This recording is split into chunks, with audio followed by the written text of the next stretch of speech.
Yes, I believe she is misusing it, let's call it. Here he is talking about it, about that specific scene. I'm not going to speculate as to Miss Lively's motivations for mentioning me in the complaint. Have you ever felt silenced, like no one believed your version of events? This investigative deep dive into Blake Lively's alleged role in on-set chaos reveals a chilling reflection of power and fear in Hollywood today. I first read Blake's lawsuit, I read that kind of in horror. Like, oh my God, they really left her out to dry like that in stirrups with only a cloth covering it? Like, what the heck? As I read that, I assumed, why would she make this up? She's a pretty big deal. She's got a lot of power. Why would she want to risk putting such a big lie out there? That could also be easily proven false. But she did it. She leveled down, she tripled down, she keeps doing this. And so to finally have an actor be like, no.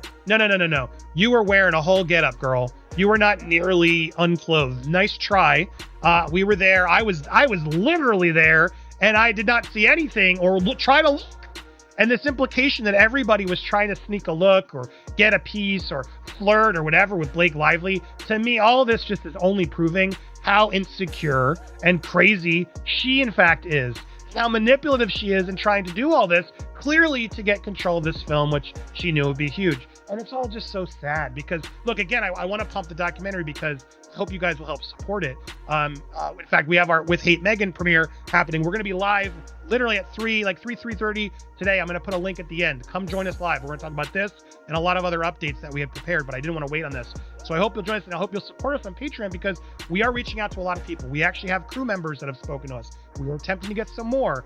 We're deep into post-production, but continuing to do some more interviews. And everything I'm learning from this is just how manipulative she's been, how she's trying to rewrite the history of it all.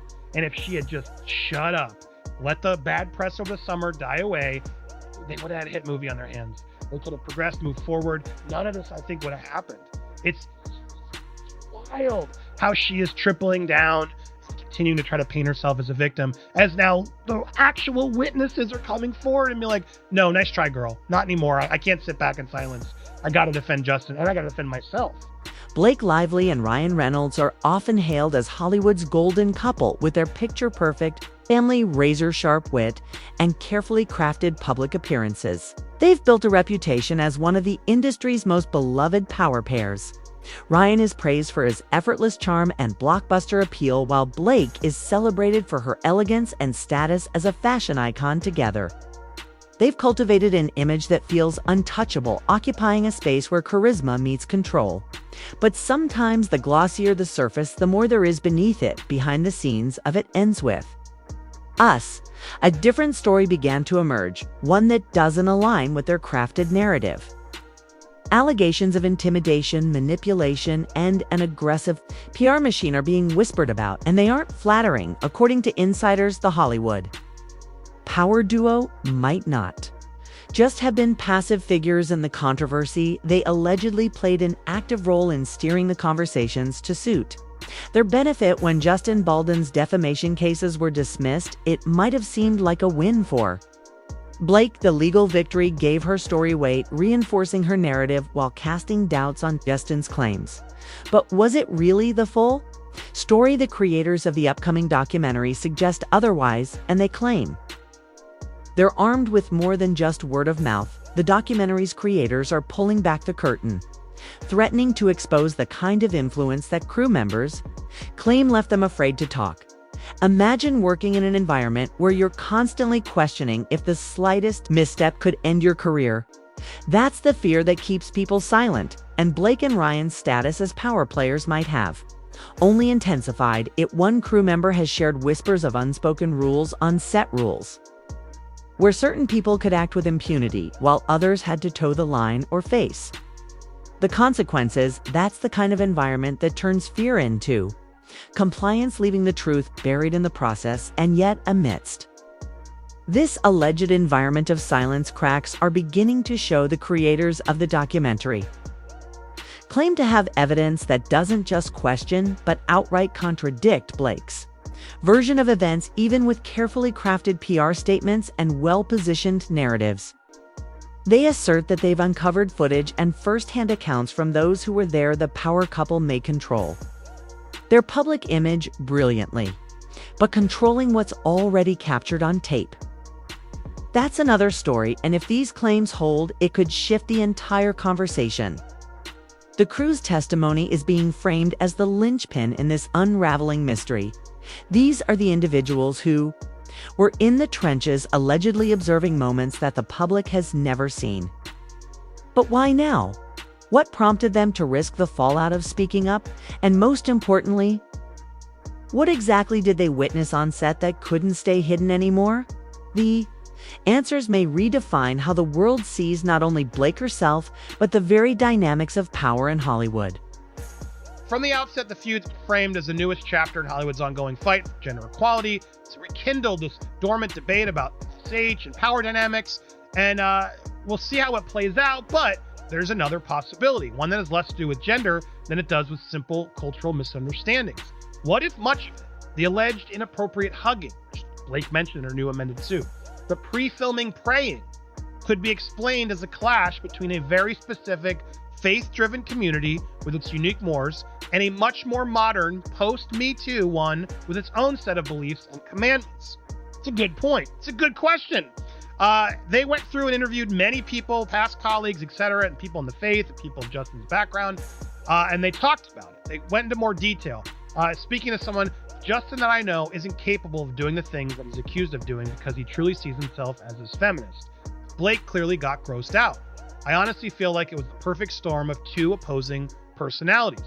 When Baldoni and Wayfair execs hold meetings, they often start by asking participants to go around the table and share something private, something that brings them joy and has nothing to do with their jobs or their career. Certain professional circles, like those of yoga instructors or doulas, this type of icebreaker might be welcomed, but among time-crunched agents, entertainment lawyers, studio execs, Blake Lively's, folks not exactly known for their touchy-feely ways, a gesture like this nature comes with risks. In my head, I was like, I'm sorry, are we at Cafe Effing Gratitude? Said a female executive at a production company who sat down with Wayfair executives last year, including Baldoni. Why are you imposing your culture on this meeting that's being held at our offices? Can't explain exactly why, but it made me so uncomfortable. The silence is breaking. Members of the crew from It Ends With Us are now coming forward, determined to share their stories despite the enormous risks to their careers. These aren't just whispers or behind closed doors chatter. These are people, some with years of industry experience, who are finally stepping out of the shadows to challenge one of Hollywood's brightest stars. And while the public may see Blake Lively as polished, approachable, and endlessly charming, the claims being made from behind the scenes paint a very different picture of what it was like working under her influence. The documentary It Ends With Justice is building momentum, giving these crew members a platform they didn't have before, according to the creators. This isn't just about one movie. It's a statement against the culture of fear and silence that runs through Hollywood. The idea is simple: give people the room to talk without fear of reprisals, but the risks for the crew speaking out are huge. In an industry where reputation is everything, even the suggestion that you've turned against a powerful name can mark the end of your career. And yet, these voices are still pushing through what's alleged to have happened on that set. Cuts right into the narrative Blake Lively built for herself. Her image of being approachable and professional is being chipped away by claims of mistreatment and behaviors that reportedly left crew members feeling unheard and undervalued. Some of those brave enough to speak up suggest that she was far from the ideal collaborator she portrays to the public. Instead, accusations are emerging of an environment where decisions were controlled, voices were stifled, and power was wielded in ways that left people shaken. The creators of the documentary argue that crew testimony is more than just supporting evidence. It's crucial. They consider these first-hand accounts as the kind of truth that Hollywood's power dynamics work so hard to bury. Picture this: individuals working long hours, expected to grin through any discomfort out of fear of being blacklisted, while they reportedly watched powerful figures dismiss their complaints with ease. Some allege that tactics like pressuring individuals to stay in line or outright threats to their careers were used to keep them silent. One crew member shared a chilling moment on set. They claimed to have witnessed a situation where Blake allegedly overruled attempts to address brewing tensions. dismissing concerns that later turned into larger issues. Comments like this aren't just accusations. They highlight how fragile the balance of power can be. When one person wields the level of influence, the Lively-Reynolds duo reportedly does. The bigger question now: what happens when these voices start to connect to concrete evidence? The creators hint that what's been caught on camera could back up these claims in ways no publicist can twist, and it's this evidence that might finally flip the script on Blake's perfectly controlled narrative. It ends with us actor is claiming Blake Lively's twisted facts and bombshell lawsuit. She never complained on set. Now, this is actor Adam Monsheen. Sorry if I'm not saying that right. He portrayed Dr. Dunbar, the actor who was her OBGYN, the one who delivered the baby, the one that Blake Lively accused of being, creepy. I don't know what she was even trying to allude, but tried to claim that because he was friends with Justin, it was inappropriate that he was cast as the doctor. Here he is. We actually, full disclosure, we've reached out to him. He never responded. We're reaching out to everybody, guys, for our documentary. So make sure you're supporting. And hopefully we will follow up and see if he's now willing to finally speak, if he'll come on and elaborate a little further. But incredibly nice to see him, and I hope more, speak out. Here he is talking about that specific scene. I'm not going to speculate as to Miss Lively's motivations for mentioning me in the complaint. Needless to say, my experience working with her is very different than the one she described in her lawsuit. Indeed, I was surprised to read her description of the scene. Now, for those of you who don't recall this, let's go through it. Again, he was mentioned in the amended complaint. There was obviously a lot of other accusations that she's making. But this scene where his friend was cast as the OBGYN. She claimed in the suit, director introduced his best friend to play the role of the OBGYN, which ordinarily a small role of this nature would be filled by a local actor, some rando. But no, Justin hired his actual professional actor friend who lived in New York. Miss Lively felt the selection of Mr. Baldoni's friend for this intimate role, in which the actor's face and hands were in close proximity to her nearly unclothed area for a birth scene, was invasive and humiliating. The creators of the documentary, It Ends with Justice, claim to have one thing that could append everything: footage and evidence that directly contradicts 8. Blake Lively's carefully maintained version of events. This isn't hearsay or speculation. According to them, it's the kind of material that could shift her public perception entirely. The behind the scenes recordings reportedly show moments Blake would rather keep hidden, moments that, if made public, might reveal cracks in her supposedly flawless image. The stakes, though, are high. Sharing this evidence isn't just about going up against one of Hollywood's favorites. It's about taking on the system that protects its stars at all costs. One of the most controversial claims centers on Blake's handling of intimate scenes during the production of It Ends with. Insiders alleged that she didn't just play her role, but took control in ways that crossed professional boundaries. These scenes, which often require sensitivity and collaboration, are said to have become moments where Blake reportedly overstepped. According to whispers from the set, she took charge in ways that left her co-star Justin Baldoni feeling accused and manipulated later on when lines were blurred between direction and improvisation. And while her lawsuit against Justin portrayed her as a professional, reining him in the footage allegedly tells another story, a reality that could flip the entire narrative on its head. But getting this information out there isn't simple. As much as the creators want to hold a mirror to what they believe really happened, they're up against Hollywood's knack for deflection. Legal risks loom large. PR campaigns turn out curated statements in response to any perceived threat. The documentary team knows that even the act of presenting the truth can be weaponized against them, both legally and publicly. That's why they claim to be taking meticulous steps to verify every second of footage, every crew account, and every claim. To them, it's about ensuring that once the curtain is lifted, it cannot be drawn again. The footage itself hints from the documentary team suggest it includes alleged moments of mistreatment, on-set power plays where Blake's decisions reportedly left the crew feeling conflicted about her true role on the set. We're talking about behind closed doors conversations, possibly offhand remarks or actions she thought wouldn't see the light of day. The people behind the camera say this evidence will show things that can't be explained away by clever PR spins or vague statements. This brings up serious ethical and legal questions. Is exposing the truth worth the fallout that could follow should the public even see these interactions? Or would revealing them hurt more than help? The documentary creators believe the answer is clear. They say it's the only way to hold people accountable in an industry where silence reigns. And according to insiders, one particular moment kept tightly under wraps for now has the potential to not only challenge Blake Lively's image, but rewrite what people thought about this entire controversy. From intimate moments turned messy to the struggles of fighting industry powerhouses, this evidence is about more than just Blake. It's about how much control Hollywood's elite really have and how far they'll go to keep their story intact.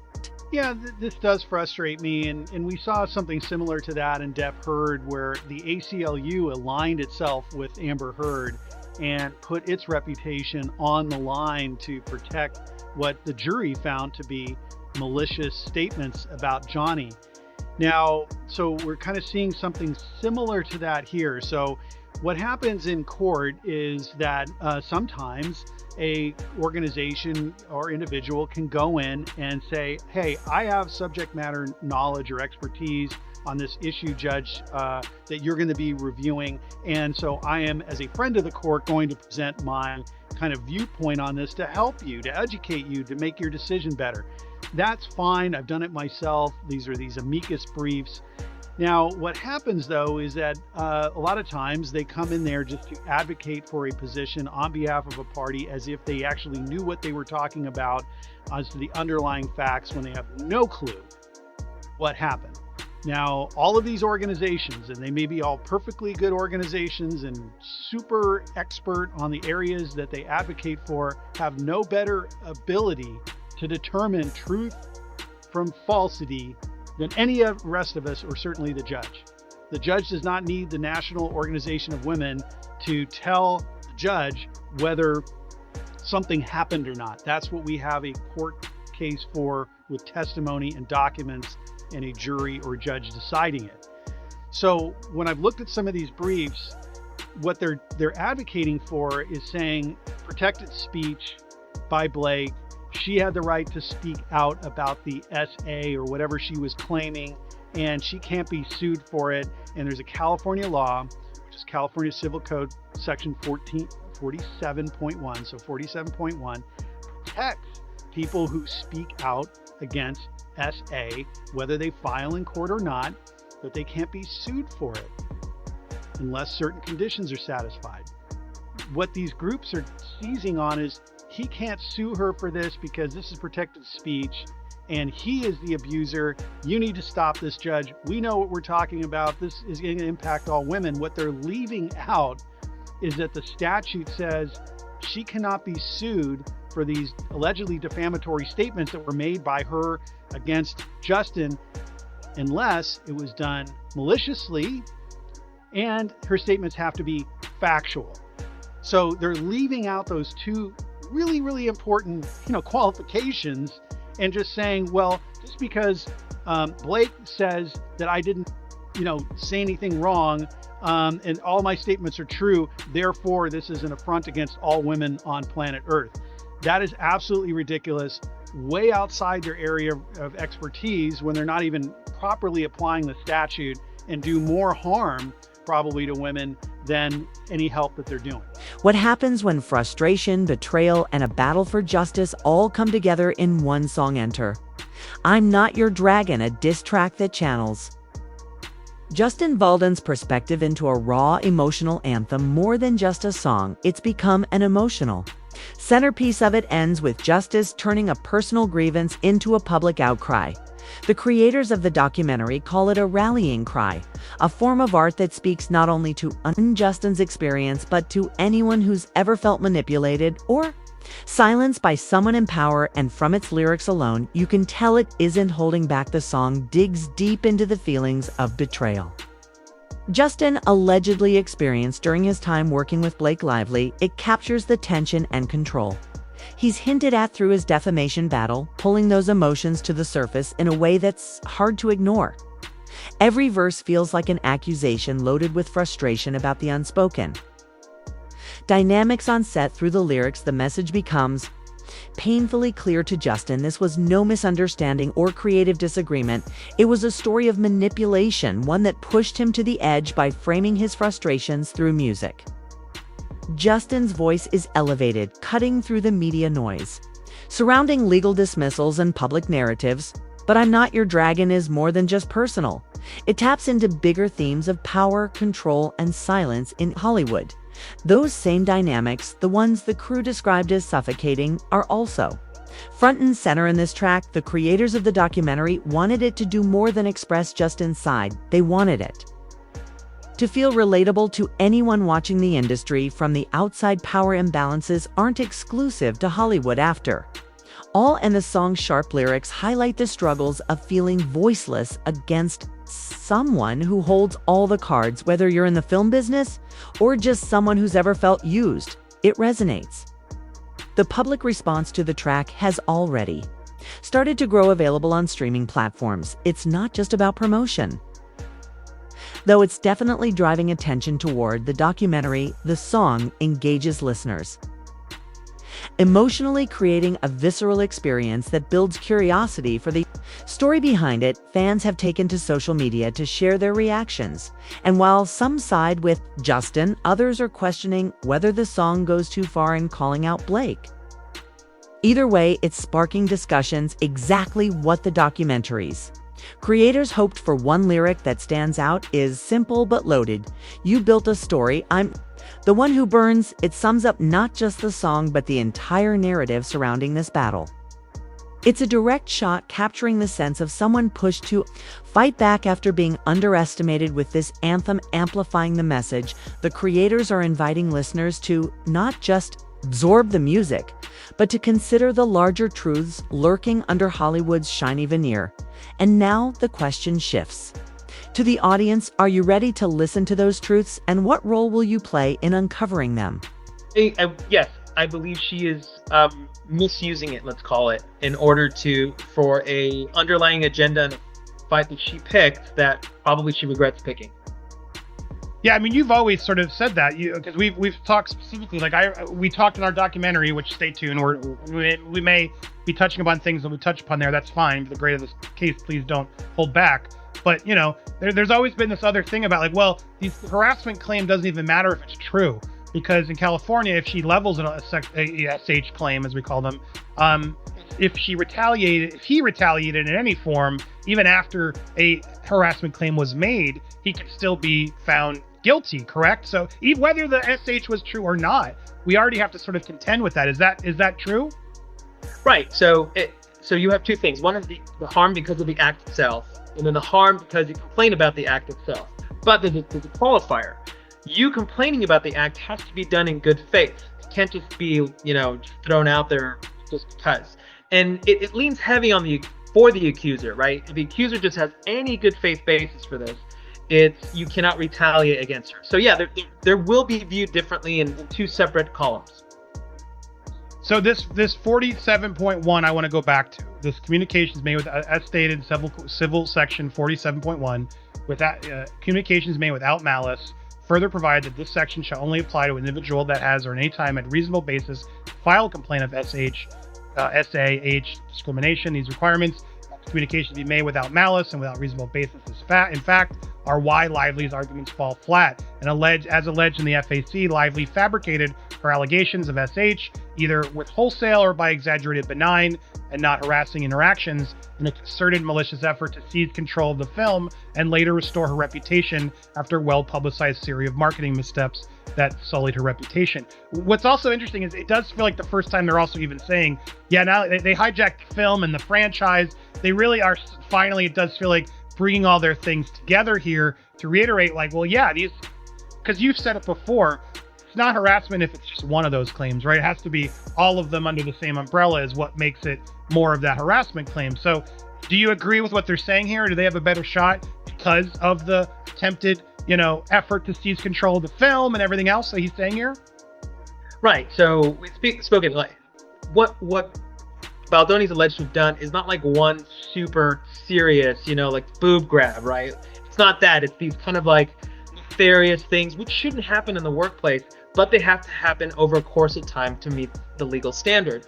Now, once this underlying story kind of comes up, her motivations for bringing these quote unquote unlawful things during those stories of them trying to take over the film now give context to his counterclaim. And I believe that it is a huge deal for the judge to see in order for the judge to make a determination. Now, what is very interesting and most people don't kind of understand is that judges at this stage where they're just like, well, I'm just looking at your guys' complaints.